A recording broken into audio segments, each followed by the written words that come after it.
Associate in Education Policy, part of our Institute for Family, Community, and Opportunity. She earned her Bachelor's of Arts degree in Political Science at the College of the Holy Cross and is currently pursuing her Master's in Public Policy at George Washington University with a concentration, of course, in Education Policy.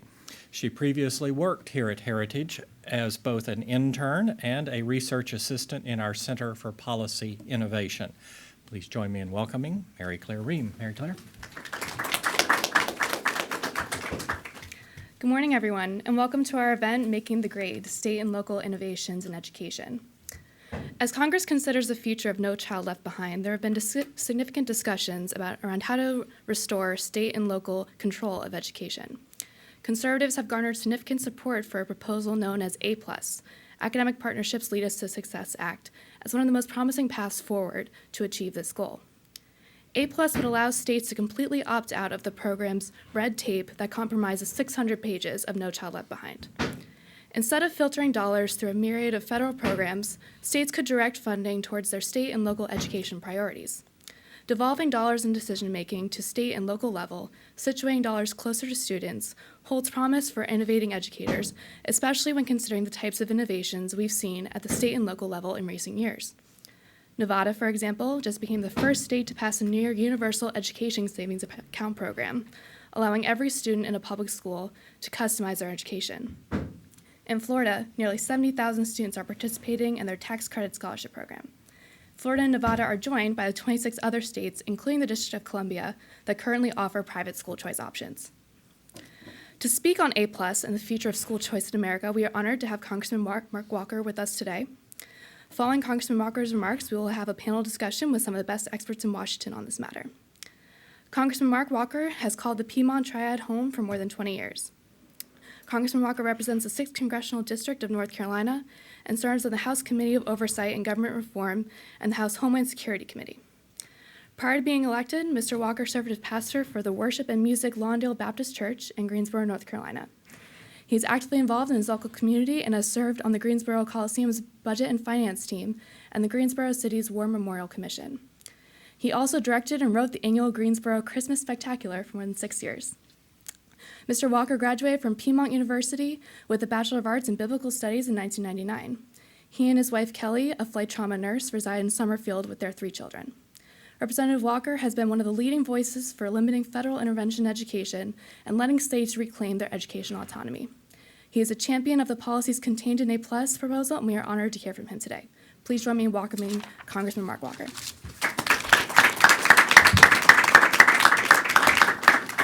Thank you, Mary Claire. I appreciate the introduction and the hospitality. It's been great already, and I had to find a couple people who would actually document that our legislative director, Dwayne, worked here at some point. We're up to 1 so far, but we're still looking for some people.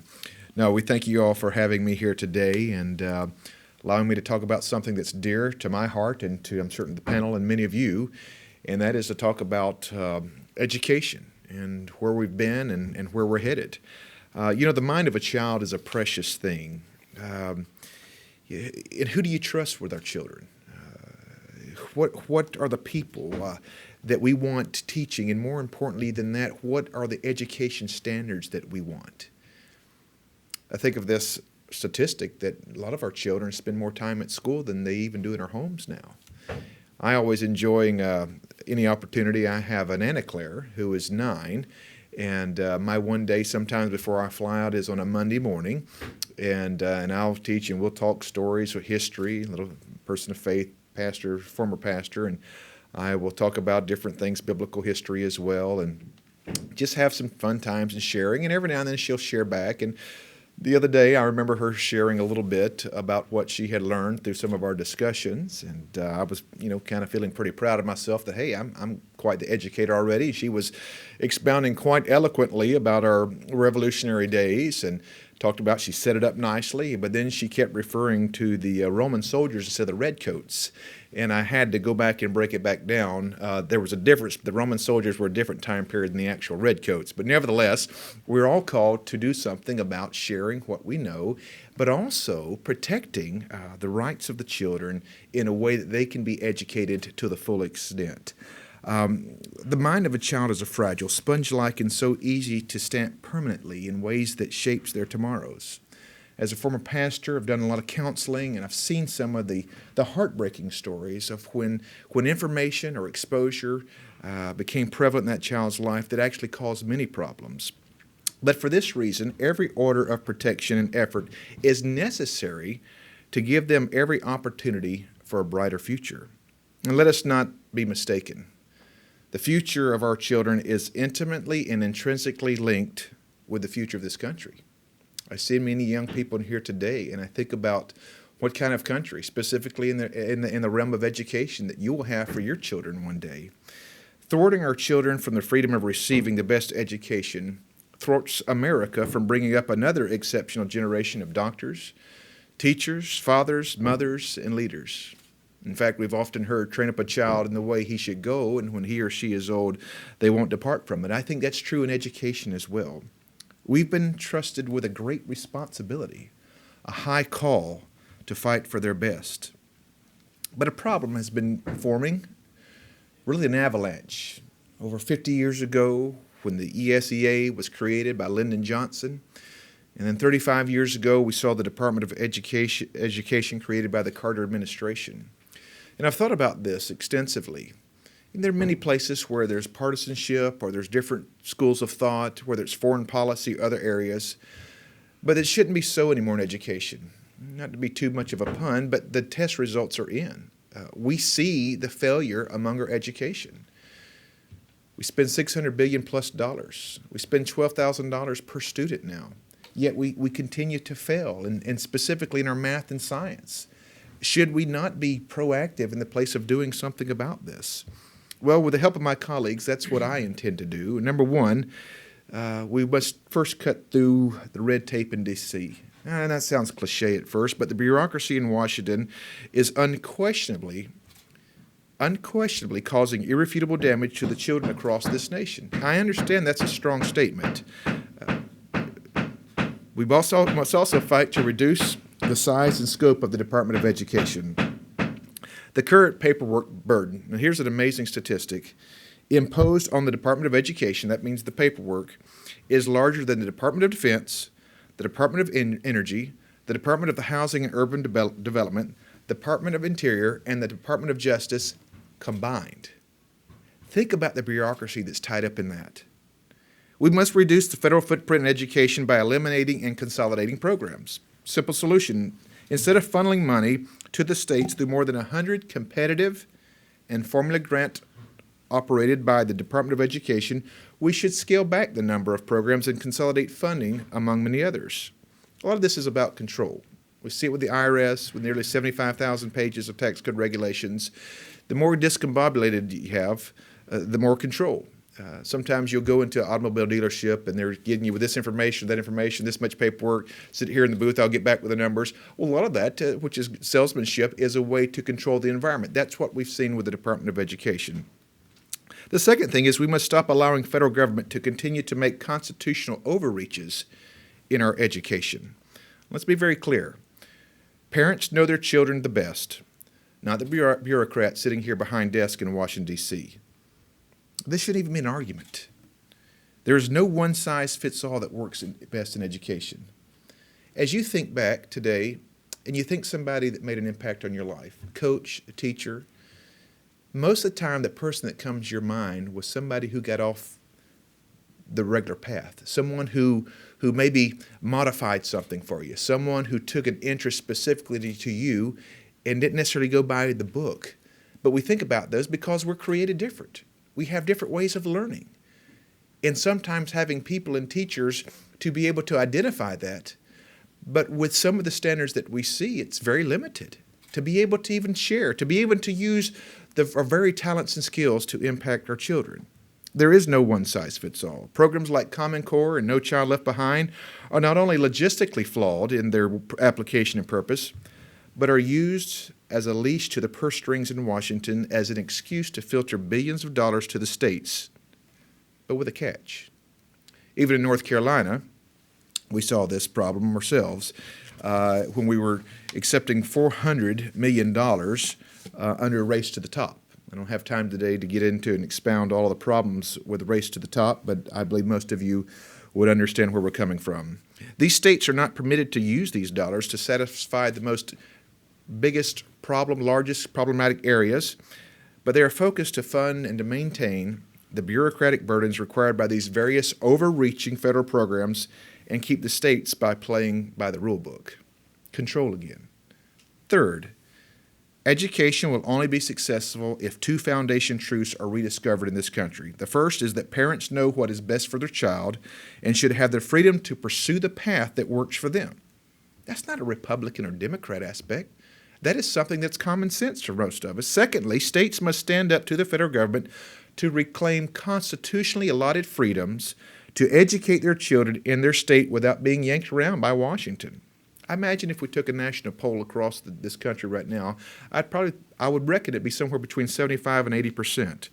In step with this, I feel like Congress should allow states to opt out of No Child Left Behind and direct dollars and decision-making to their most pressing educational needs. For these reasons and many more, I submitted the APLUS, or the Academic Partnerships Lead Us to Success Act, before the House earlier this year. Very excited to get that through an amendment.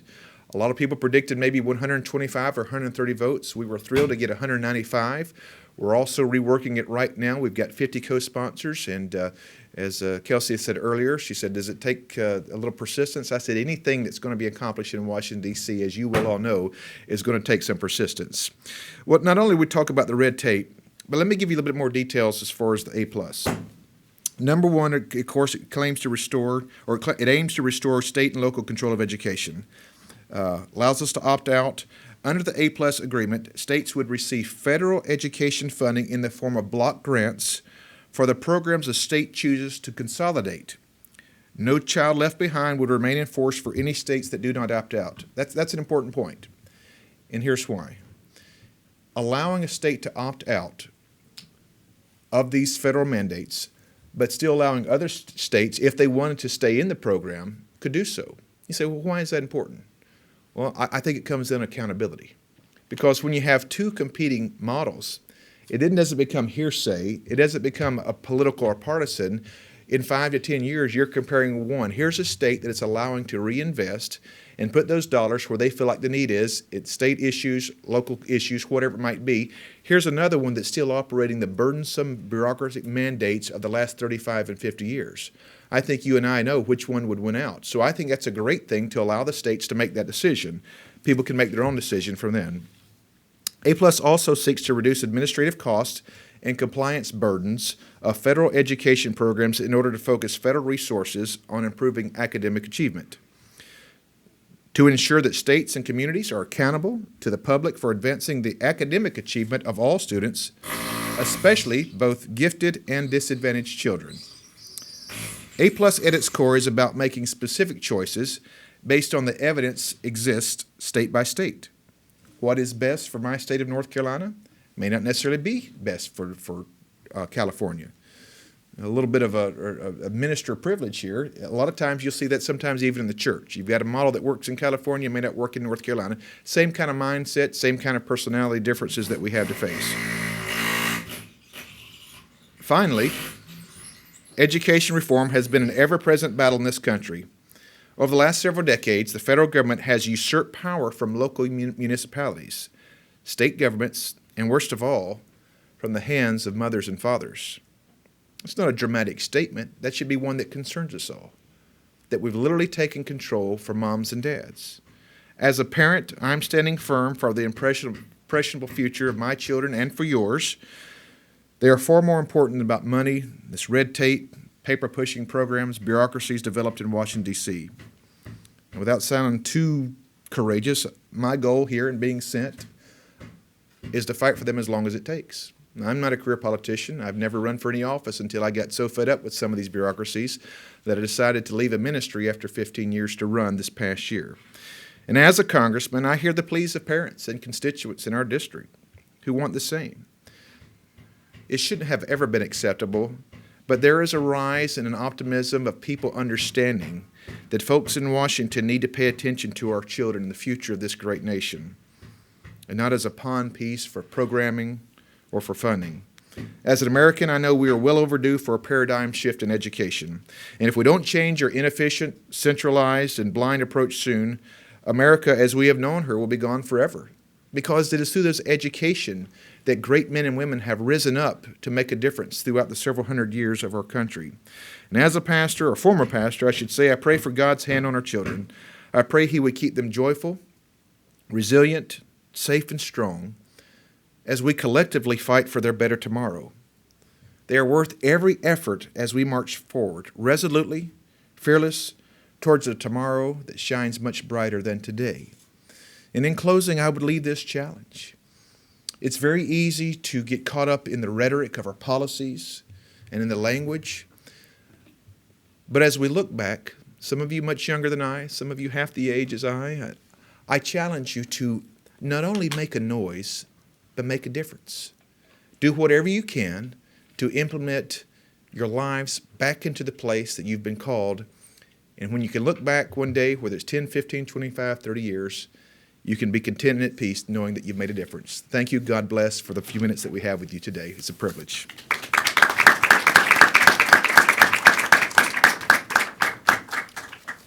Thank you, Congressman, for those insightful remarks. It is now my pleasure to introduce our panel here today, starting immediately to my left, Dr. Williamson Evers. Williamson Evers, a research fellow at the Hoover Institution and a member of the institution's Court Task Force for K-12 Education, specializes in research on education policy, especially as it pertains to curriculum, teaching, testing, accountability, and school finance from kindergarten through high school. Dr. Evers was the U.S. Assistant Secretary of Education Policy from 2007 to 2009. He was a senior advisor to U.S. Secretary of Education Margaret Spellings during 2007. From July to December 2003, Dr. Evers served in Iraq as a senior advisor for education to Administrator L. Parr Bremer of the Coalition for Provisional Authority. Former Governor Arnold Schwarzenegger appointed Dr. Evers to the California State Academic Content Standards Commission in 2010. In 1996, Governor Pete Wilson appointed Dr. Evers to the earlier California State Commission for the Establishment of Academic Content and Performance Standards. He is also the only individual to have served on both standards commissions, both of which propose the subject matter that students would learn in each grade. Dr. Evers was elected in November 2004 to the Santa Clara County Board of Education, on which he served until February 2007. He is the immediate past president of the Board of Directors of the El Palo Alto Charter School, in which he served from 1997 to 2004. He holds his Bachelor of Arts, Master's degree, and PhD in political science from Stanford University. Next, we have Jonathan Butcher. Jonathan Butcher served as the Education Director for the Goldwater Institute. He has researched education policy and school choice programs around the United States. His work has appeared in journals such as Education Next and the Georgetown Journal of Law and Public Policy, and he has appeared on local and national TV outlets, including C-SPAN and Fox News. He has also been a guest on many radio programs, and his commentaries appeared nationally in pieces such as Real Clear Policy, National Journal, Town Hall, and with newspapers all around the country. Mr. Butcher is a member of the Arizona Department of Education Steering Committee for the Empowerment Scholarship Accounts, the nation's first education savings account program. He's also a senior fellow with the Beacon Center of Tennessee, a nonpartisan research organization. Prior to joining Goldwater, Mr. Butcher was a director of accountability for the South Carolina Public Charter School District, South Carolina's only statewide charter school authorizer. Mr. Butcher previously studied education policy at the Department of Education Reform at the University of Arkansas and worked with the School Choice Demonstration Project, the research team that evaluated voucher programs in Washington, D.C. and Milwaukee, Wisconsin. We know that Mr. Butcher is well suited for this panel today because he previously studied education and family policy right here at the Heritage Foundation. He holds a Bachelor of Arts degree in English from the Furman University and a master's degree in economics from the University of Arkansas. And finally, Lindsay Birk. Lindsay Birk researches and writes on federal and state education issues as a Will Skillman Fellow in Education Policy here at the Heritage Foundation. Mrs. Birk devotes her time and research to two critical areas of education policy: reducing federal intervention in education and empowering families with education choice. Mrs. Birk's commentary, research, and op-eds have appeared in various newspapers and magazines, and she has spoken on education reform issues across the country and internationally, and has appeared on numerous radio and television shows. She has published evaluations of school choice programs and options for public policy foundations, such as the Virginia Institute on Public Policy and the Freeman Foundation for Educational Choice. Ms. Birk holds a bachelor's degree in politics from Hollins University in Roanoke, Virginia, and a master's teaching degree in foreign language education from University of Virginia. She is also currently studying education policy as a doctoral student at George Mason University. So Lindsay, I think we'll start with you. Great. Thanks, Mary Claire, and we do apologize for the noise. It's beyond our control, and apologies to Congressman Walker. I thought he did a fantastic job at really laying the groundwork for us on what's at stake in education reform today, particularly at the federal level, and I think really did an excellent job of illuminating for us that there are two paths forward in terms of federal policy. One path that sort of continues down the path we've been on for the past half century, which is ever-increasing federal intervention in education, ever-increasing spending, and ever-increasing spending in a way that is not student-centered, but instead is filtered through, as he mentioned, myriad federal programs that too oftentimes have little relationship to the actual students that they're trying to help. And then the other path, one that allows states to actually opt out of that labyrinth of federal programs and regulations and put those dollars toward options that would actually meet their state and local priorities and, importantly, the priorities of students in those states. So I wanted to flesh out a little bit some of the ideas that he put forward and think about it in a way that the framework that I want to think about it through is one that looks at those two paths a little more closely. So the first path, if we go back roughly a half century, a little more than a half century ago now, we have two ideas that were put forward that were pretty seminal at the time.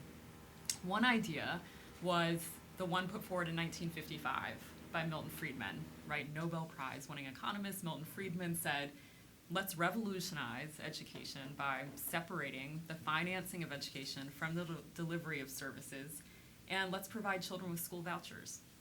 So that was one idea put forward in 1955. If you move forward about 10 years, we see another idea put forward.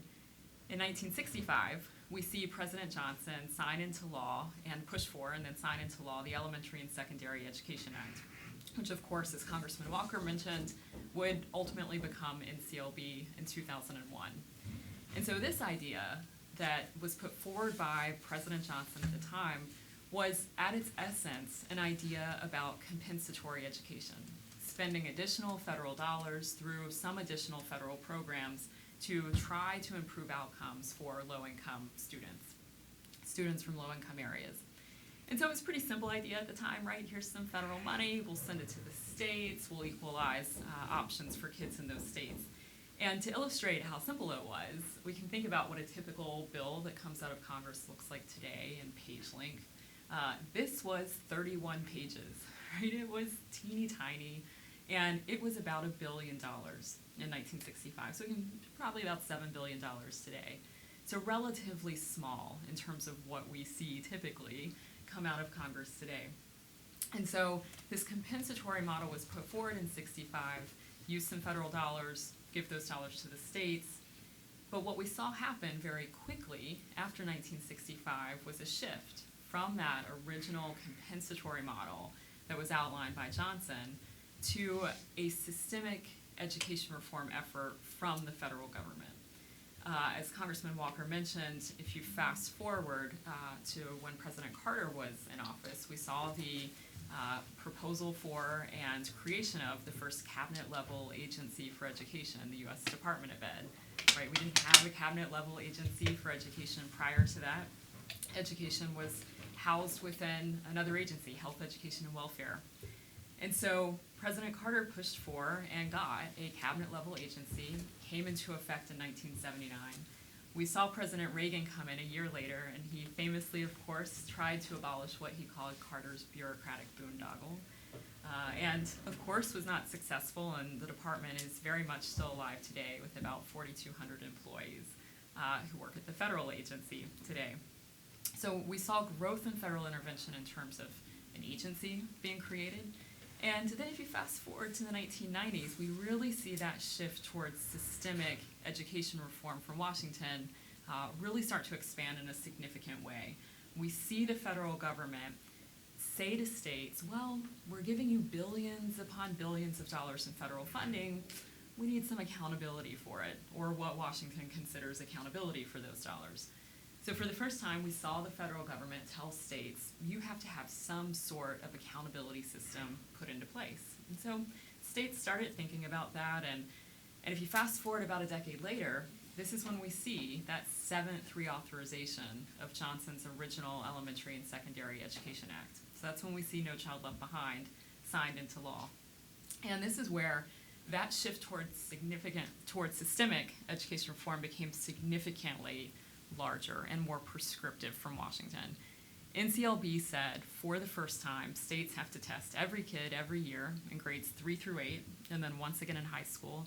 Oh, and by the way, the 2014-15 school year, every single kid has to be proficient in math and reading, as if the federal government can just mystically say, voila, every kid will be proficient in 2014-15. Of course, it also said to states at the same time, if you don't achieve that universal proficiency mandate, there will be a cascade of sanctions that befall you. Now, this was significant for many reasons, right? You have the federal government for the first time telling states, dictating to states the frequency with which they have to test kids. And then you also have sort of a stick approach added onto that as well, where there were sanctions that would accompany failure to meet those proficiency goals. Now, although they had put out those mandates, they also, at the same time, left it up to states to define what it means for a kid to be proficient. So naturally, I know it's Monday morning quarterbacking, but we saw states tend to water down that definition of proficiency. So even though they had watered down that definition of proficiency, if you fast forward to present day, not a single state made that universal proficiency requirement as outlined in NCLB, and they knew they weren't going to hit it. And so when the Obama administration came into office, the administration said, we know you're chafing under the mandates of NCLB. We will give you a waiver from this mess that we created in the first place, that the federal government created in the first place. But you're only going to be able to access a waiver if you agree to additional mandates, one of which was standards that are common to a significant number of states, which most states widely interpreted as meaning Common Core, which was the only standards game in town that met that commonality requirement. So I say all of that to say, in a matter of exactly 50 years, we went from here's some federal funding through that compensatory model to states, you need to have some sort of accountability system, to now states, here's how often you have to test, to now here's what you have to test. So in a relatively short amount of time, we saw a lot of prescription from Washington accrue for, by the way, the 10% share that they have in all education financing. It's only fair that I have to compete with this guy too, who's drilling. So, and I think that's a really key point, right? The federal government only is a 10% stakeholder in everything that we spend on education. So when we think about what Congressman Walker described earlier, this APLUS option that would allow states to opt out, this is really important because states are already making decisions and thinking about how to structure their education systems with 90% of what we spend. States and localities financing 90% of all ed spending. So the fact that we have seen such prescription flow from Washington tied to just that 10% of dollars, I think is really important to think about. Now, just quickly, the other path that we saw is the one I mentioned first, which, spoiler alert, I think would be a better path for states to go down. And this was the voucher concept that was originally put forward by Friedman in 1955. And so Friedman recognized that, or at least I think he recognized at the time, that we can throw all the money and red tape and regulations in the world onto schools across the country, but it will not improve outcomes. At the end of the day, we're talking about trying to tinker at the margins and fix a system that operates much more like a monopoly than it does any sort of private market that we expect in every other aspect of American life. So Friedman said, let's separate the dollars from the delivery of services and allow dollars to follow a child to any school of choice. So that was 55. It was really a theoretical exercise at the time. We didn't see much movement on it until 1991, when we saw Wisconsin become the first state to really put in a significant voucher model. And that worked well then. It continues to work well for the roughly 20,000 kids who benefit from it in Wisconsin today. Throughout the 90s, we see a few more states move on school choice options. And then in 2011, we saw what would become known as the year of school choice. The Wall Street Journal deemed it the year of school choice in 2011 because we saw so many states. We saw 12 states that year either enact or expand private school choice options. And I know Jonathan's going to talk a little bit more about the types of innovation we've seen just since school choice policy alone. But to me, it really illustrates that if we can give states the ability to actually innovate and have that autonomy that Congressman Walker talked about earlier, we will see them do incredibly innovative things, moving toward options that fund the kid, not the system, and allowing the market and, more importantly, parents to drive our decision making about what happens in education policy. So that's why I think it is so important to allow states to opt out instead of continuing to filter the tens of billions of dollars a year that we spend on education through these federal programs, through NCLB, actually giving states some control over those dollars. So I'll stop there and hand it over to Jonathan. Thank you, Lindsay, and good morning, everyone. My name is Jonathan Butcher, and I'm the Education Director at the Goldwater Institute. And Lindsay, I wanted to ask, is any federal money paying for the work that's being done in the building? Well, then I am just fine with that. Carry on, men. That's great. In the discussion that the congressman began earlier this morning, and in Lindsay's remarks, we talk about big numbers, right? $600 billion in local, state, federal money that goes to pay for education, this quasi-defined term around the country. And that's the first problem with the federal government's role in education in the United States, that it's hard to visualize, it's hard to have a concept of how much money we're actually talking about and what that money actually does. So that's the first problem. It's hard to even understand what $600 billion, or 10% of that in the federal government's case, even means. Secondly, it's hard to understand what the impact on you and me and my children and your children is with all of that money, or with national standards, or with federally funded preschool, or whatever it may be, Head Start, pick your program. It's hard to understand with so much money and involvement by bureaucrats and lawmakers thousands of miles away, what it means for a family living in Phoenix, Arizona, or in Utah, or in Texas, right?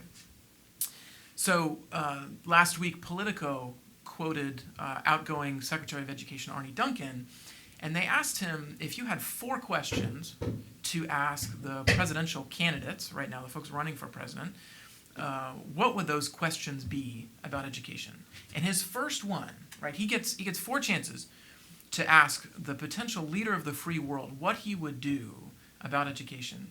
And his first question is, how much money would you spend? I think he specified that it would be pre-K, but regardless, that's his first question, is how much money is it?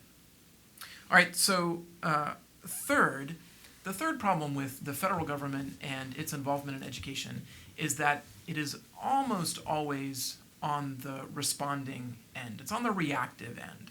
It's very hard when you are this far away from what is happening to families and their children in schools around the country to not be anything but just reactive to what is best for a child and for a family and for a local school and a local community about education around the United States. So you have these 3 problems that put both individuals and their children at a disadvantage, and also the federal government, from whatever they may attempt to succeed at doing, at a disadvantage. So what have the states done, as Lindsay was getting to just a moment ago?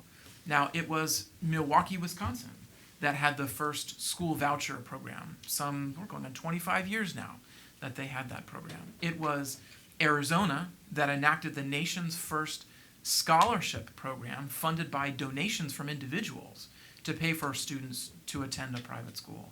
It was Florida that enacted what is today, still stands as the largest program that provides school vouchers for children with special needs to attend private school. They also, in Florida, have the largest tax credit scholarship program, this time from corporations, that allows those corporate donations to help pay for children to go to private school.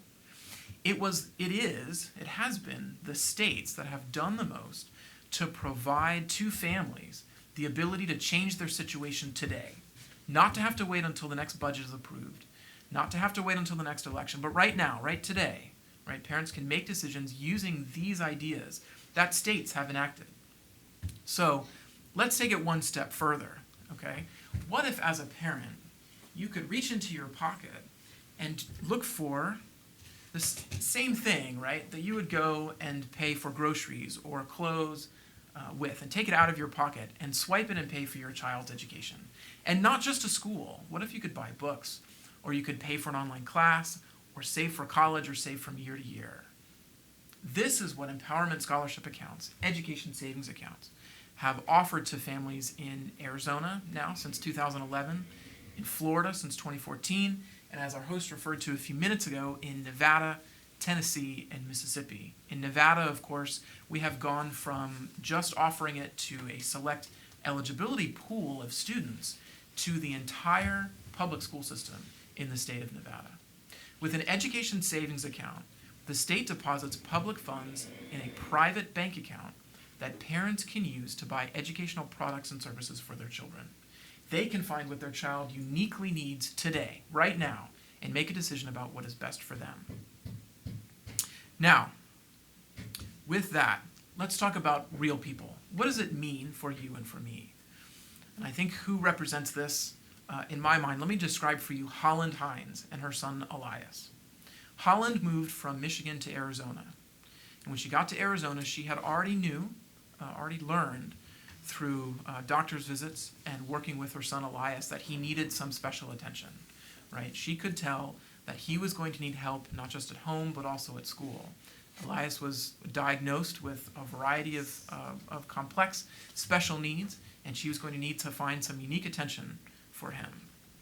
And so in 2011, when Arizona enacted education savings accounts, Holland was one of the first ones at the door applying for an account for Elias. Today, she uses his account to pay for tutors that come to the home to help him with academics, individual education therapy where she can go to a person, a doctor, that she knows, that she's had an experience with, to find unique services for him, right? So this is a real family with real people, real life people, right, that are impacted by the ability to make decisions about what is best for their child. So there are 2,400 such families now. So visualize this kind of family, someone who needs something unique for their child, right? There are 2,400 of them in Arizona. Approximately the same number in Florida right now using these accounts. In Milwaukee, we have upwards of 20,000 students using vouchers. Approximately the same number using vouchers for children with special needs in Florida. We have turned a corner today. As we were talking about earlier, there are some 28 states now with a private school choice program around the country. We've turned a corner in this movement to give parents quality choices for their children, because more than half of states today have taken the initiative to enact such programs, whether it's education savings accounts, tax credit scholarships, etc., in their states. This is an exciting development, right? As the federal government, as Lindsay explained so well, has done what large governments do, right? They get bigger and more demanding about what you do. It's the states that have taken the initiative to make these decisions for children, for their families. So with that, as education savings accounts begin to spread around the country, I'm gonna let me close with just one thought. As we celebrate the success of what is happening with these ideas and these concepts around the country, we must be aware that there is no program, there is no policy, federal, state, or otherwise, that is immune to fraud. When we are dealing with taxpayer money, someone is going to try to do the wrong thing, right? There's no way we can get around that. We see it in the public school system, right? If you'd like some colorful reading, look up the Auditor General or the Inspector General in your state, right? They keep track of the fraud in traditional public schools, which has gone on for years. Sadly, the same thing makes the school choice programs, the parental choices in education, susceptible. And so we, as those that advocate for these programs and study these programs and celebrate the success for real people, we have to be the first ones to enact and advocate for responsible ways to make sure that when something goes wrong, when a parent misspends their money, when a school is not educating a child, or they're taking the money and doing something wrong with it. There's even news recently in the past year, 25 years some into Milwaukee's voucher program, there are still issues that come up there. We have got to be the ones that talk about how to have good fraud prevention in these programs, that make sure that lawmakers understand when problems happen, that it must be acted on quickly, and that the investigations must be fair towards the families that are using them, but we must be the ones that condemn any sort of misuse of the money that is meant for the betterment of children and a child's future. So with that, my comment that I will leave you with, now that I'm next to someone who's far more educated than I am and has more letters after his name than mine, I'm going to quote Tocqueville, who said, "Experience teaches us that generally speaking, the most perilous moment for a bad government is one when it seeks to mend its ways." And from someone's perspective, somewhere, every government is at least a little bad, right? So that pretty much applies to everything. So be careful when the government shows up, as I think President Reagan said so eloquently, and they say they're here to help, right? Be nervous about that. And remember that it's families that know what's best for their children. So with that, thank you.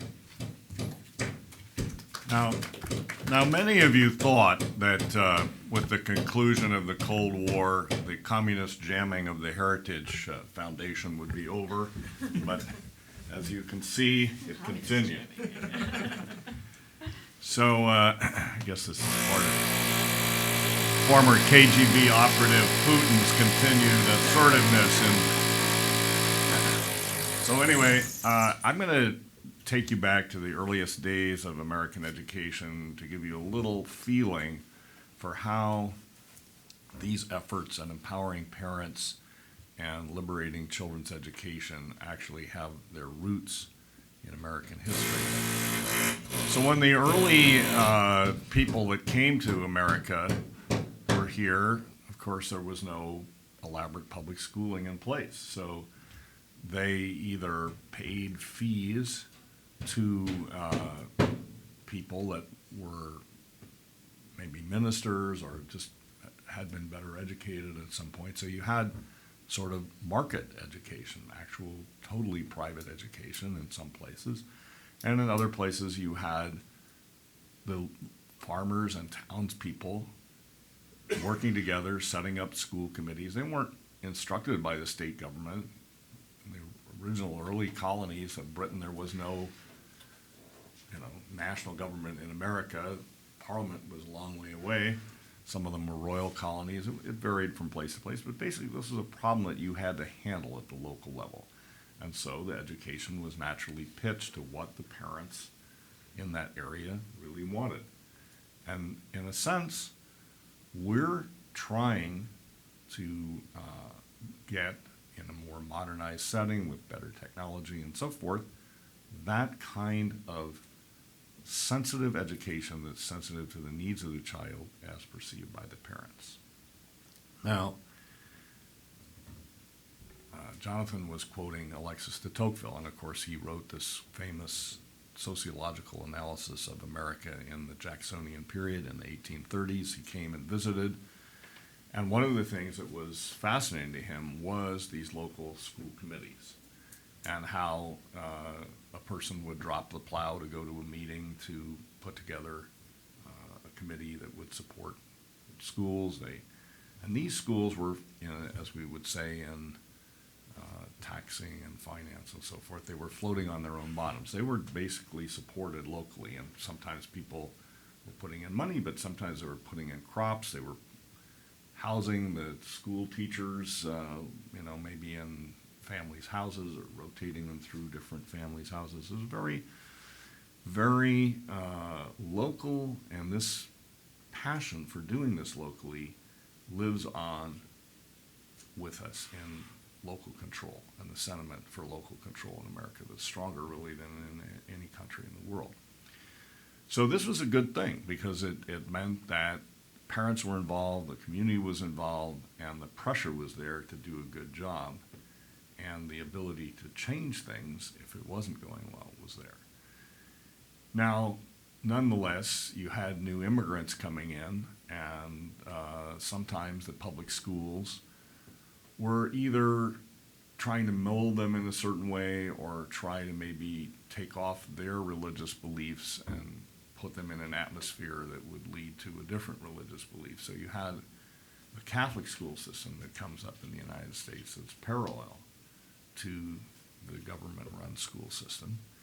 And I think that's healthy because we live in a pluralistic society, and you want to have people to be able to live the life project that they want to have for their own family and for their children to have an opportunity to do the same thing.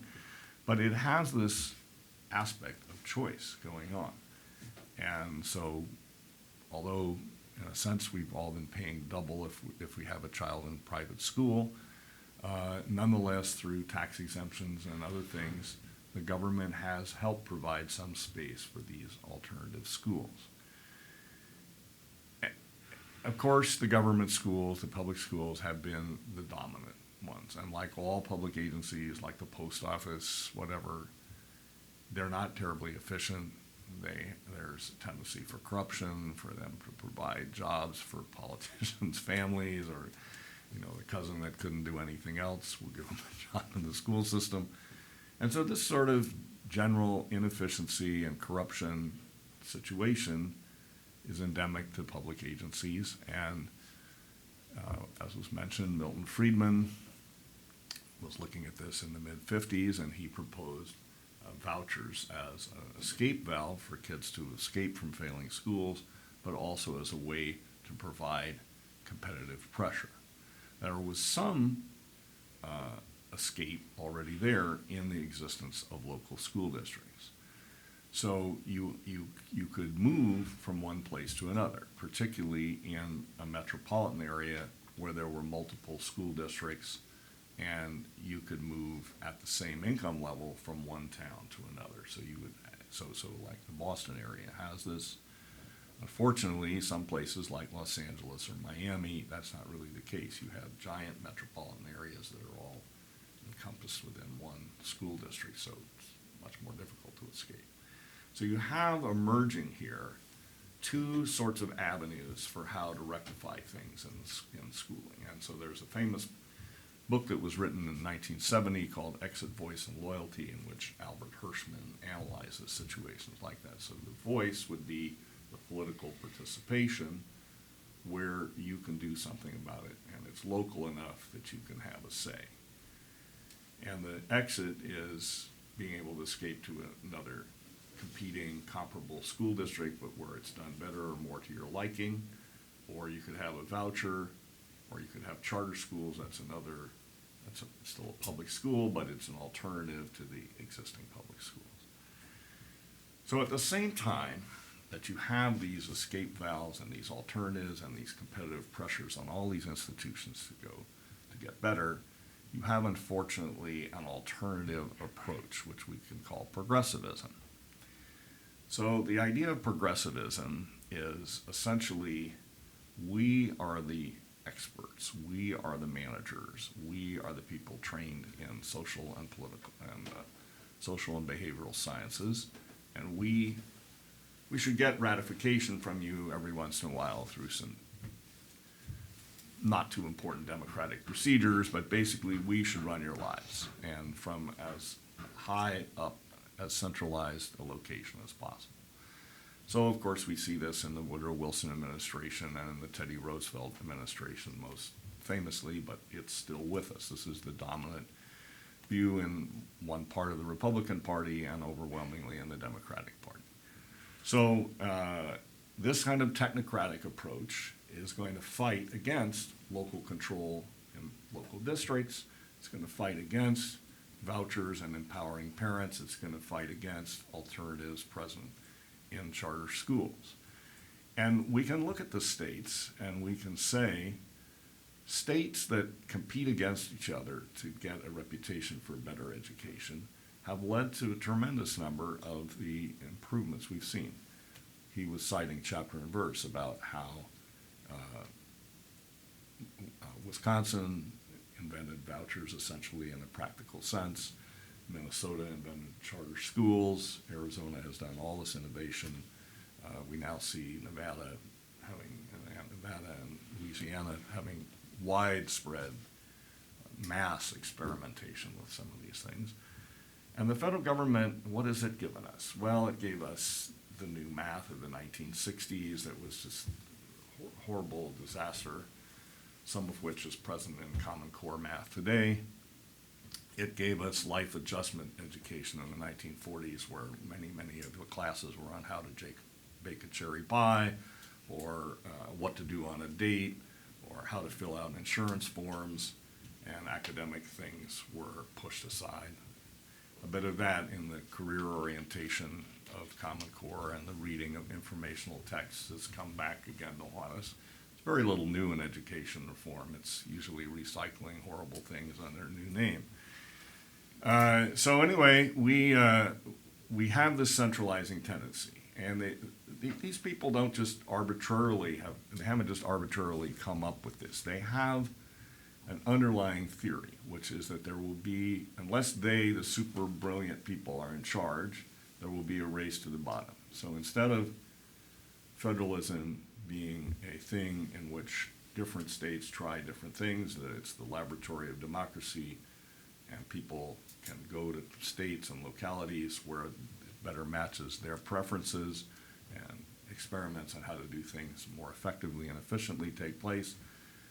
These technocrats, these progressives, believe that everything will be done in the least effective, the amount of effort that's done will be the least possible, and that people will shuck off their responsibilities and nothing effective will get done. The rivers will become dirty, the air will become filthy, the companies will become full of dangerous workplaces, and the education will be minimal at best. Now, this doesn't really happen because, of course, if your state doesn't have a good education, who wants to put an industry there? Who wants to have their children growing up there? What politician wants to have the reputation in history, or if he or she wants to rise, that they were ineffective in providing education? So there is this counter tendency. And what this bill is trying to do is break up and reverse the centralizing tendency, the tendency to block competitive federalism, to block the salutary effects, which give us our freedom in many ways. You know, we all revere the Bill of Rights, we all revere the Constitution, but sometimes we forget that without the institutional protections of being able to go to some place that's freer, that's less oppressive, that's less against how we see our interests best realized, some of these provisions can just be paper protections. And really, the clash of checks and balances, which include state versus federal, state versus locality, locality rivalrous with other locality, we need to preserve these because these are vital protections for our liberty as well as the advancement of our children's education and knowledge and their preparation for living a good life. Thank you, Bill. And thank you, Jonathan. So we have time now for some questions. I believe there's a mic floating around, so if you have a question, just raise your hand and we'd be happy to answer. Hi, Todd Thurman with the Heritage Foundation. Question about ESAs. Do you envision ESAs as the final frontier in education reform, or is there something even beyond that? I don't think it's final. I mean, I think right now we have something that, given the apparatus that we use to function in our daily lives, we've been able to take the great ideas of purchasing something using the things that we carry with us all the time, and sort of this iTunes idea that there is a menu of different services that we can buy for our children. We've put it all together in one place. Frankly, I hope it isn't. I hope it is the next step in something that goes on in perpetuity, right? Until we have a day when the first step for students is to have access to these things instead of having to opt out of a public school that they were assigned to, right? That, I think, is really what we are trying to get towards, right? We're trying to get to something where we start there. We start at a place where parents have access to great options instead of having to say, no, I'm not going to do what I've been assigned to do or my child is assigned to go. So I think it's terrific that it's been so successful and states are picking it up around the country. I'm excited for the next thing too. And I agree with Jonathan, although I would say I think it is the best option to date that allows flexibility in the future to unfold in a way, because we have no idea what it could look like in the future. We have no idea what the It's future like- of ed policy holds. It's like, imagine if the automobile industry had been in government hands all along from the very beginning, and we had some horrible thing like the East German car or the Yugoslavian car under communism, and we were up here trying to say, well, free the automotive industry, who knows what, and our critics were saying, no, we must stick with the old car that doesn't have a better engine. Exactly. It doesn't have interesting style lines. There's not a range of models for different prices. We cannot imagine, in a sense, we've been so locked into the public school monopoly and our private and alternative sectors are so small, we don't really know what could be done. It really, and we're beginning to see, because of computerized education, some of this, but we shouldn't, we just don't know. It could be way segmented in different ways that we can't even imagine. It could be much, much better. And that's a good point, that you said the private portion is so small at the moment, Right. because Friedman even recognized back in the day that if we just have little pockets here and there of choice, we're not going to see radical improvements right away until we see robust expansions of choice. Exactly. And we really don't know what the future holds. I think we were talking the other day about, there are micro schools now and pop-up schools, just like there are pop-up Right. restaurants. I mean, there are just so many cool things We- happening on the ed front. Just think about it. You have one school delivering math, English, history, and so forth, Latin if they're having it, whatever. The point is, it's not necessarily one school. Why couldn't a different place that specializes in that or specializes in the first years of that? We can't say it has to be one way, because we don't know what would be the best way. And that's the wonderful thing about the market, is it can adapt, it can learn, and it can get immediate feedback through the price mechanism as to whether it's being done well. And I don't know if you read Friedman's 2003 interview in Ed Next, but that's basically exactly how he laid the groundwork for education savings accounts. As he said, why do we do it all in one brick and mortar school? Why not math at one school and English at another school? And that really did lay the groundwork at the time for what would become ESAs. So he said it almost the same way.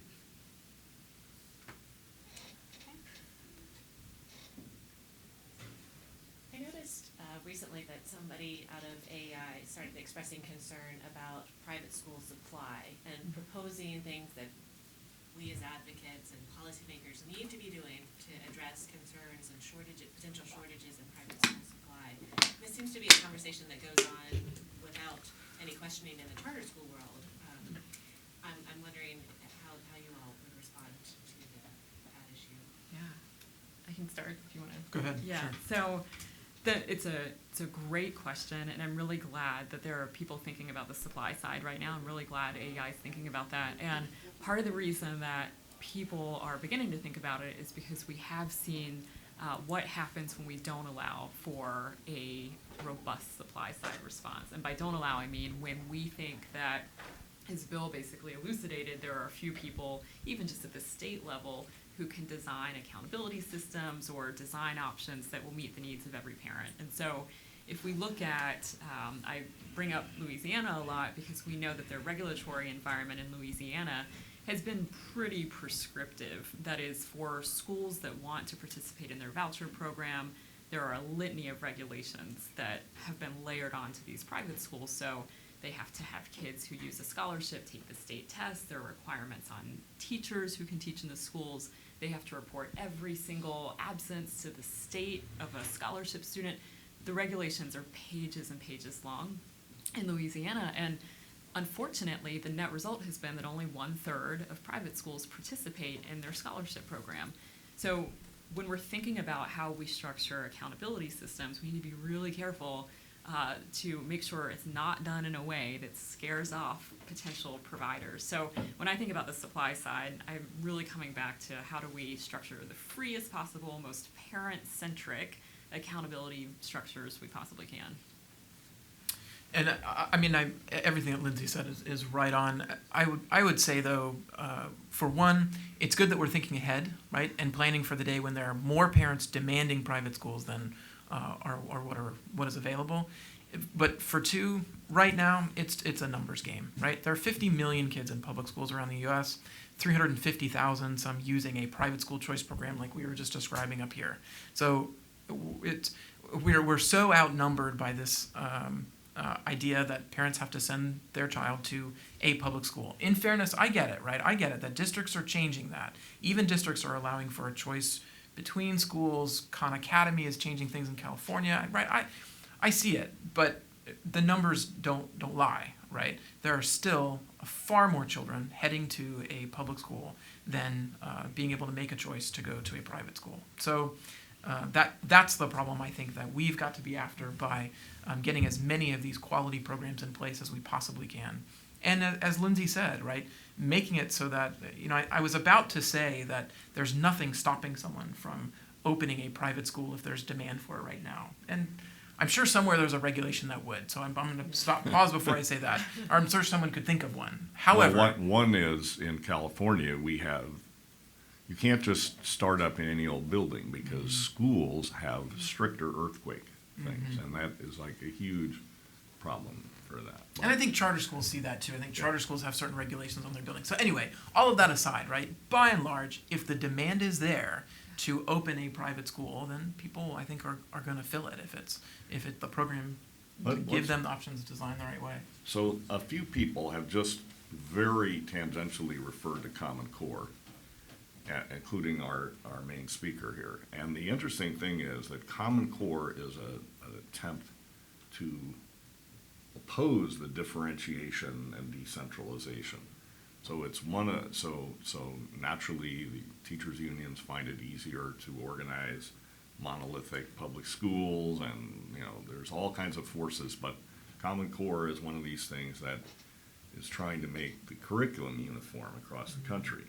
And so in terms of allowing charter schools to try different orders of things, maybe match half of algebra and half of geometry in 1 year, and then the other half of algebra 1 and geometry in another year, the way it's done in some foreign countries, or whatever it is they want to try to do, this runs against it.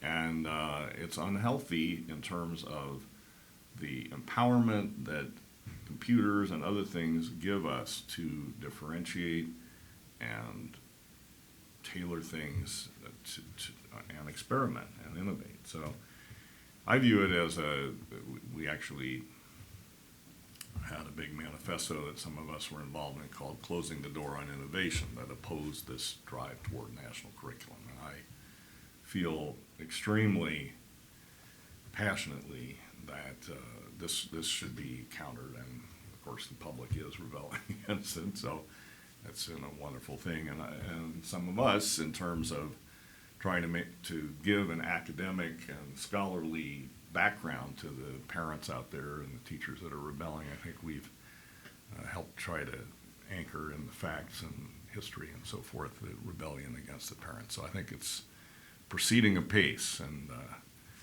Rome isn't falling in a day, but it's falling. And I'll just say one other quick thing on that too. We're going to have a real life test case with Nevada because 453,000 kids are eligible now in Nevada for an ESA. Nevada does not currently have a very robust private school sector, so it's going to be really interesting to watch it unfold in real time and see how the supply of private schools grows or how it otherwise responds. Okay, I think we have time for one more question. So right here.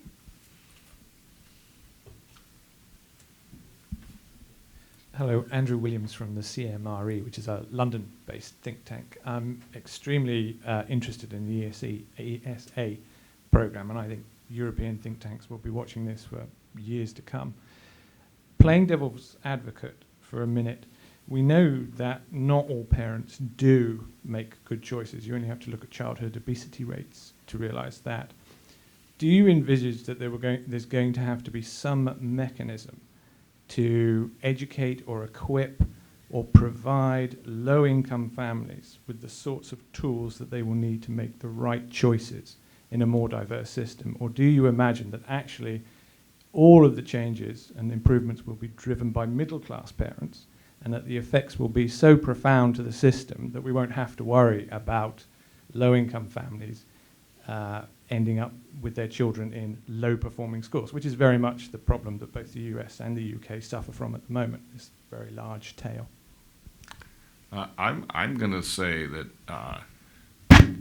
it's like most changes. You'll have some segment of people that are driving the change, they're early adopters and things like that. It'll spread into the rest of the society, but that doesn't mean there won't be service providers that do ratings and do counseling, and they might be publicly provided or they might be privately provided or charitably provided. I can certainly see we have now a lot of volunteers that help in schools or help set up charter schools in America.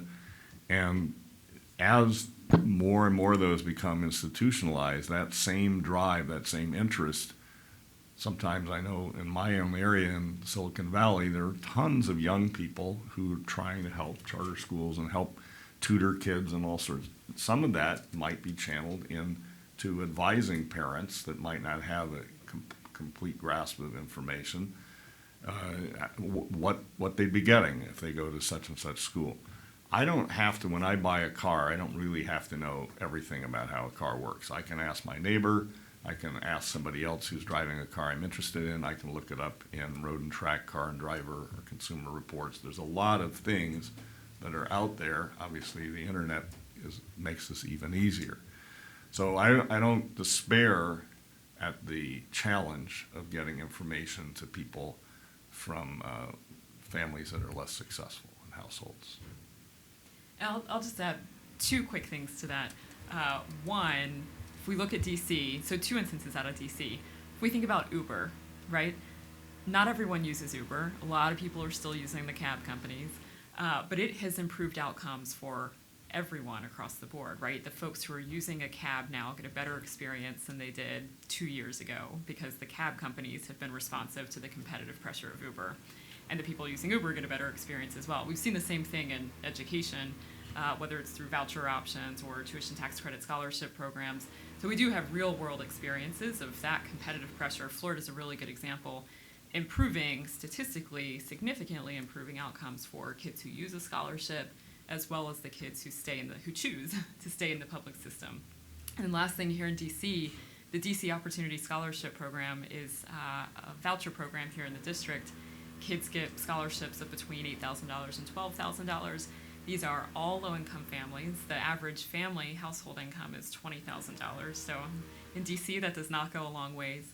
And these kids have seen dramatic improvements in educational attainment. So their graduation rates are through the roof. 91% of kids who use a scholarship graduate high school in DC. I mean, it's incredible.